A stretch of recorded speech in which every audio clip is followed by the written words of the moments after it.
Channel पर आज दोस्तों मैं आप सबके लिए लेके आया हूँ प्रोकैरियोटिक कोशिका और यूकैरियोटिक कोशिका के बीच का अंतर। दोस्तों बहुत ही इंपॉर्टेंट वीडियो होने जा रहा है। आप 11th क्लास की तैयारी कर रहे हैं, 12th में आप पढ़ रहे हैं, नीट की तैयारी कर रहे हैं या फिर एसएससी, आरपीएससी, यूपीएससी, एनडीए वगैरह किसी भी एग्जाम की अगर आप वनडे कंपटीशन में तैयारी कर रहे हैं तो आपको ये वीडियो बहुत लाभदायक होने जा रहा है। दोस्तों मैंने सब कुछ पहले ही लिख रखा है ताकि आपकी जो टाइमिंग जो है वो खराब ना हो, ज्यादा वीडियो लंबा ना हो। दोस्तों स्टार्ट करते हैं, सभी वीडियो को ध्यान से देखिएगा। अगर वीडियो अच्छा लगे तो चैनल को सब्सक्राइब भी कीजिएगा।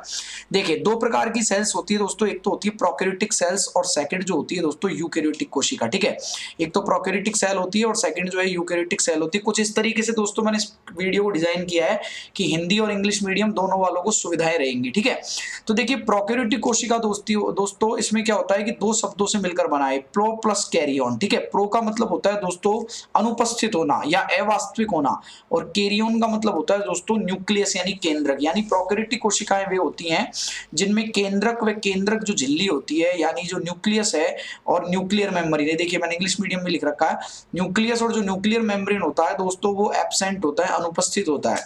जबकि यूकैरियोटिक सेल्स की अगर हम बात करें दोस्तों तो इसमें जो न्यूक्लियस होता है यानी जो केंद्रक होता है वह केंद्रक के चारों तरफ पाई जाने वाली झिल्ली जो होती है वो उपस्थित होती है। एक डायग्राम से हम इसको समझे दोस्तों, तो जिस प्रकार ये कोशिका है, इस कोशिका के बीच में गोल संरचना जो है केंद्रक है, सेंटर है, और इस सेंटर के आजू बाजू में यानी आसपास में जो संरचना पाई जाती है दोस्तों उसको हम कहते हैं केंद्रक झिल्ली यानी न्यूक्लियर मेम्ब्रेन। ठीक है, समझिएगा ध्यान से, केंद्रक झिल्ली इसको हम बोलते हैं, न्यूक्लियर मेम्ब्रेन बोलते हैं। क्लियर दिख रहा होगा आपको वीडियो में। अब सुनिएगा, अब ये जो प्रोकैरियोटिक कोशिका होती है उसमें तो ये केंद्रक और केंद्रक झिल्ली पाई नहीं जाती है, लेकिन जो यूकैरियोटिक सेल्स होती है दोस्तों उसमें ये केंद्रक व केंद्रक झिल्ली पाई जाती है। देखिए मैंने नीचे भी लिख रखा है कि प्रोकैरियोटिक कोशिका में nucleus and nuclear membrane absent होता है, जबकि यूकैरियोटिक कोशिकाओं में जो न्यूक्लियस होता है और न्यूक्लियर मेम्ब्रेन होता है, यानी they have nucleus and nuclear membrane. ठीक है, अभी दूसरा जो है डिफरेंस हम पढ़ने जा रहे हैं दोस्तों, देखिए सुनिएगा।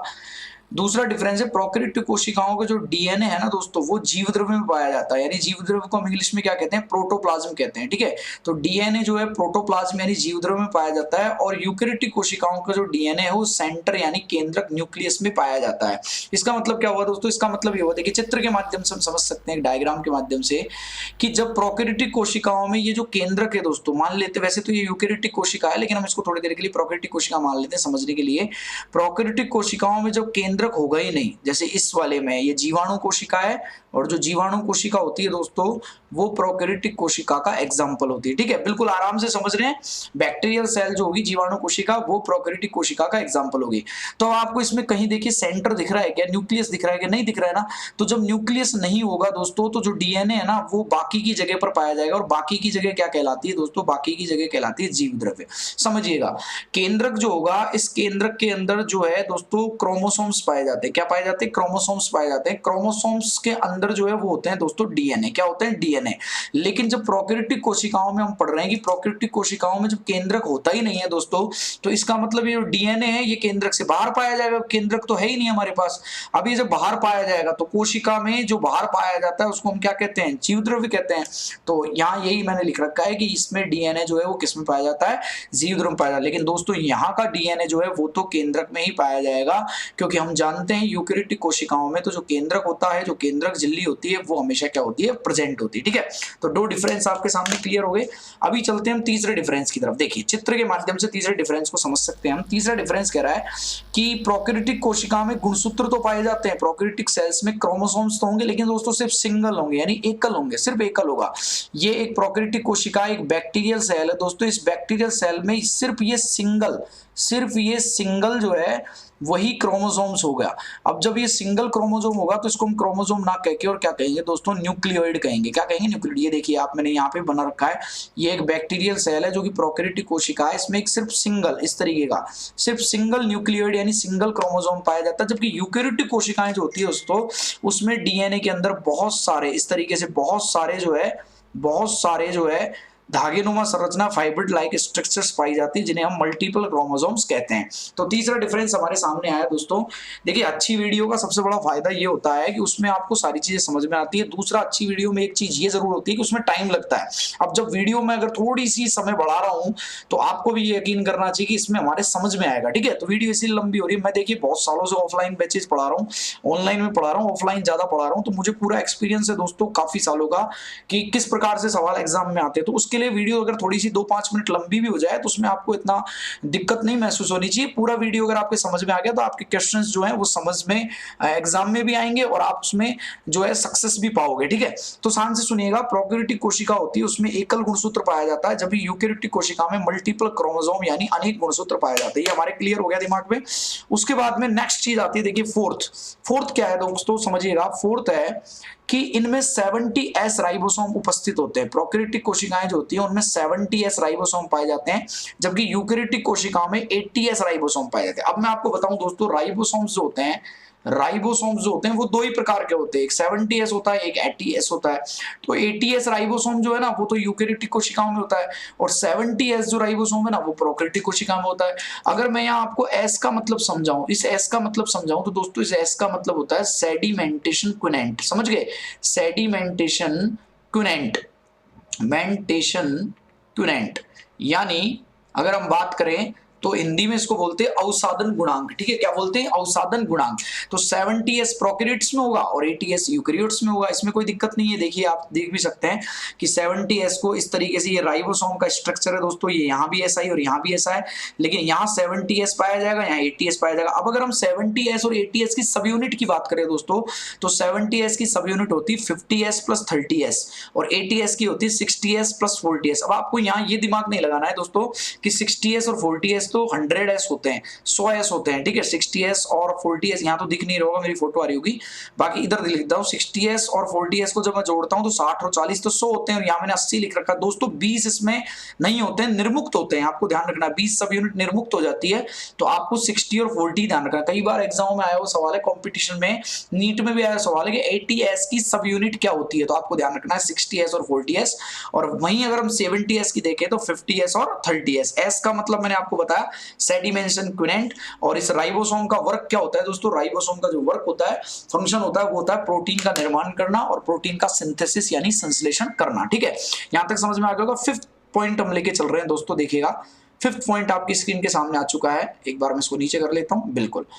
5th पॉइंट है कि दोहरी झिल्ली वाले कोशिकांग जो है वो अनुपस्थित होंगे, यानी डबल मेम्ब्रेन जो ऑर्गन्स हैं वो प्रोकैरियोटिक कोशिका में नहीं पाए जाते, प्रोकैरियोटिक कोशिका में नहीं पाए जाते। अब हमारे दिमाग में सवाल आएगा कि सर कौन कौन से ऐसे कोशिकांग हैं जो प्रोकैरियोटिक सेल्स होते हैं जो कि डबल झिल्ली वाले कोशिकांग होते हैं। तो मैं आपको बता दूं कि प्रोकैरियोटिक कोशिका में डबल झिल्ली वाले कोशिकांग नहीं होंगे, और डबल झिल्ली वाले जो सेल ऑर्गन्स है वो कौन कौन से होते हैं। एक तो माइटोकॉन्ड्रिया होता है जिसे हम कोशिका का पावर हाउस कहते हैं, एक गोल्जिकाय होता है जिसके खोजकर्ता कैमिली गोल्जी थे, एक एंडोप्लाज्मिक रेटिकुलम यानी अंतःप्रदव्य जालिका होता है, इसके अलावा सुसाइड बैग, लाइसोसोम होता है, रिक्तिका। ये सारे अंग जो मैंने लिखाए हैं दोस्तों ये डबल मेम्ब्रेन्ड है यानी द्विझिल्ली युक्त कोशिकांग है, और ये प्रोकैरियोटिक कोशिका में नहीं पाए जाती है। देखिए मैंने लिख रखा है एब्सेंट होते हैं, हिंदी में भी लिख रखा है, इंग्लिश में भी लिख रखा है अनुपस्थित होते हैं। जबकि जो यूकैरियोटिक कोशिका होती है उनमें माइटोकॉन्ड्रिया हो, गोल्जिका हो, जालिका हो, लाइसोम, रिक्तिका हो, यानी जितने भी डबल मेम्ब्रेन ऑर्गन्स हैं वो क्या होते हैं दोस्तों, प्रेजेंट होते हैं। क्या होते हैं दोस्तों, प्रेजेंट होते हैं। ठीक है, तो आपको क्या ध्यान रखना है कि जितने भी डबल लेयर वाले सेल मेम्ब्रेन्स हैं वो प्रोकैरियोट्स में नहीं पाए जाएंगे, सिर्फ किस में पाए जाएंगे, यूकैरियोट्स पाए जाएंगे।